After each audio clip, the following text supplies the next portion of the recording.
How to fix this app could not be installed because its integrity could not be verified. Hello everyone, I am Bishaka and welcome to our channel.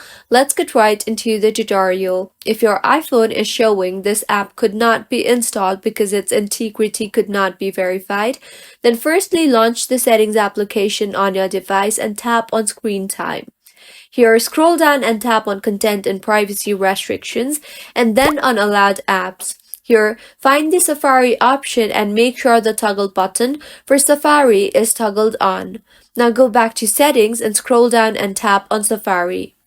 Firstly, scroll down and tap on Clear History and Website Data and then on Clear History. Make sure the option for Clear History and Website Data is grayed out.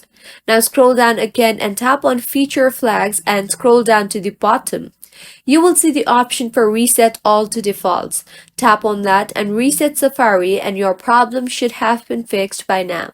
If you find this tutorial helpful, do subscribe to our channel. Thank you for staying with us until the end.